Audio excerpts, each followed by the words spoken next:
Nilu receiver নামিয়ে রাখার পরও আমি অনেকক্ষণ রিসিভার কানে লাগিয়ে রাখলাম। মাত্র 11টা বাজে, আরও 8 ঘন্টা কাটাতে হবে। কোথায় যাওয়া যায়? কোথাও যেতে ইচ্ছে করছে না। নিউ মার্কেটে কিছুক্ষণ হাঁটলাম একা একা এবং একসময় দামি একটা শার্ট কিনে ফেললাম।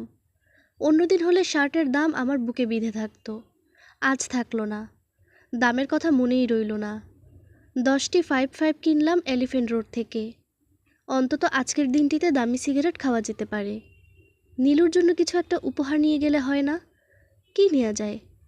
সুন্দর মলাটের একটা কবিতার বই, সেখানে খুব গুছিয়ে একটা কিছু লিখতে হবে। যেমন, নীলুকে দেখা হবে চন্দনের বনে, বইটি দেয়া হবে ফিরে আসার সময়। নীলু নিশ্চয়ই আমাকে গেট পর্যন্ত এগিয়ে দিতে আসবে। তখন বলবো, নীলু, আজ কিন্তু আমার জন্মদিন। নীলু বলবে, ওমা, আগে বলবেন তো। আগে বললে কি করতে? কোনো উপহার টুপহার কিনে রাখতাম। কি উপহার? কবিতার বই টই। আমি তো কবিতা পড়ি না। না পড়লেও বই উপহার দেয়া যায়। ঠিক এই সময় আমি মোড়ক খুলে বইটি হাতে দিয়ে অল্প হাসব। হাসতে হাসতেই বলবো, আমি তোমার জন্য একটা কবিতার বই এনেছি নীলু। সন্ধ্যাবেলা আকাশে খুব মেঘ করলো এবং একসময় শো শো শব্দে বাতাস বইতে শুরু করলো। নীলুদের বারান্দায় পা রাখা মাত্র সত্যি সত্যি ঝড় শুরু হলো। কারেন্ট চলে গেল। সমস্ত অঞ্চল ডুবে গেল অন্ধকারে। নীলু আমাকে দেখে অবাক হয়ে বলল, এই ঝড় বৃষ্টির মধ্যে এসেছেন? ভিজে গেছেন দেখি। আসুন, ভেতরে আসুন। কি যে কাণ্ড করেন, কাল এলেই হতো। বসার ঘরে মোমবাতি জ্বলছে। একজন বুড়ো মতো ভদ্রলোক বসে আছেন। তার পাশে বিলু। বিলু আমাকে দেখেই হাসি মুখে বলল, স্যার ভূতের গল্প বলছেন? উফ, যা ভয়ের। তারপর স্যার বলুন। নীলু বলল, দাঁড়ান স্যার, আমি এসেনি, চায়ের কথা বলে আসি। নীলু চায়ের কথা বলে এলো। একটা তোয়ালে আমার দিকে বাড়িয়ে বলল, মাথা মুছে ফেলুন, তারপর স্যারের গল্প শুনুন। প্র্যাকটিক্যাল এক্সপেরিয়েন্স, বানানো গল্প না। তোমার সঙ্গে আমার একটা কথা ছিল নীলু। দাঁড়ান, গল্প শুনে নিই। আমি ঢাকা ছেড়ে চলে যাচ্ছি। তাই নাকি? কৃষি ব্যাংকে একটা চাকরি হয়েছে, 5th গ্রেড অফিসার। বাহ, বেশ ভালো তো। আসুন এখন গল্প শুনি। নীলু আমাকে পরিচয় করিয়ে দিল। স্যার, ইনি হচ্ছেন আমার বড় ভাইয়ের বন্ধু, যে ভাই ওয়াশিংটন ডিসিতে থাকে। নীলুর স্যার বললেন, বসুন। আমি বসলাম। ভদ্রলোক সঙ্গে সঙ্গে গল্প শুরু করলেন। পথঘাট অন্ধকার, শ্রাবণ মাস, আকাশে খুব মেঘ করেছে। আমি আর আমার বন্ধু তারাদাস পাশাপাশি যাচ্ছি। এমন সময় একটা শব্দ শুনলাম, যেন কেউ একজন ছুটতে ছুটতে আসছে। তারাদাস বলল, কে কে? তখন শব্দটা থেমে গেল। ভদ্রলোক ভালোই গল্প করতে পারেন।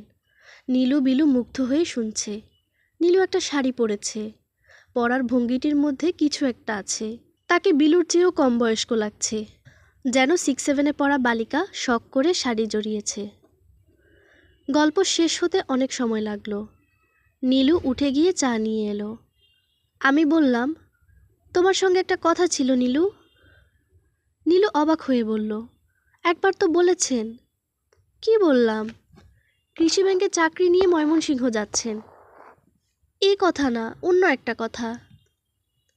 ঠিক আছে, বলবেন। দাঁড়ান, স্যারের কাছ থেকে আরেকটা গল্প শুনি। স্যার, আরেকটা গল্প বলুন। ভদ্রলোক গল্প বলার জন্য তৈরি হয়েই এসেছেন। সঙ্গে সঙ্গে তার দ্বিতীয় গল্প শুরু করলেন। গল্প হতে হতে অনেক রাত হয়ে গেল। বৃষ্টিও কিছুটা কমে এসেছে।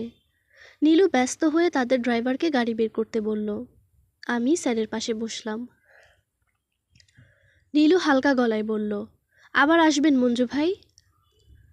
গাড়ি চলতে শুরু করতেই বিলুর স্যার বললেন, আপনি কি ভূত বিশ্বাস করেন? আমি তার জবাব দিলাম না। ভূতে বিশ্বাস করি কি না করি তাতে কিছুই যায় আসে না। আমি পরশুদিন চলে যাব। অনেক দিন আর ঢাকায় আসা হবে না, আর এলেও গোপন কথা বলার ইচ্ছা হবে না হয়তো। বিলুর স্যার বললেন, পৃথিবীতে অনেক স্ট্রেঞ্জ ঘটনা ঘটে, বুঝলেন মঞ্জু ভাই। 1960-তে একবার কি হয়েছে শোনেন। আরেক দিন শুনবো, আজ আমার মাথা ধরেছে। আমাদের এদিকেও বাতি নেই, অন্ধকার ঘরে বাকের সাহেব শুয়ে আছেন। আমাকে ঢুকতে দেখেই ক্লান্ত স্বরে বললেন, শরীরটা খারাপ করেছে ভাই, বমি হয়েছে কয়েকবার, একটু সাবধানে আসেন, পরিষ্কার করা হয় নাই। সব পরিষ্কার করে ঘুমোতে যেতে আমাদের অনেক রাত হলো। বাইরে আবার মুষলধারে বৃষ্টি শুরু হয়েছে। বাকের সাহেব মৃদু স্বরে বললেন, ঘুমালেন নাকি ভাই? জি না। আপনার জন্মদিন উপলক্ষে 1 প্যাকেট সিগারেট এনেছিলাম, গরিব মানুষ, কি আর দিব বলেন। বাকের সাহেব অন্ধকারে এগিয়ে দিলেন সিগারেটের প্যাকেটটি। আমি নিচু স্বরে বললাম, একটা কথা শুনবেন। কি কথা? গোপন কথা, কাউকে বলতে পারবেন না। বাকের সাহেব বিছানায় উঠে বসলেন। বাইরে মুষলধারে বৃষ্টি পড়ছে। আজ বোধহয় পৃথিবী ভাসিয়ে নিয়ে যাবে। যে গোপন কথাটি বলা হয়নি সেটি আমি বলতে শুরু করলাম। আমার ভালোই লাগলো।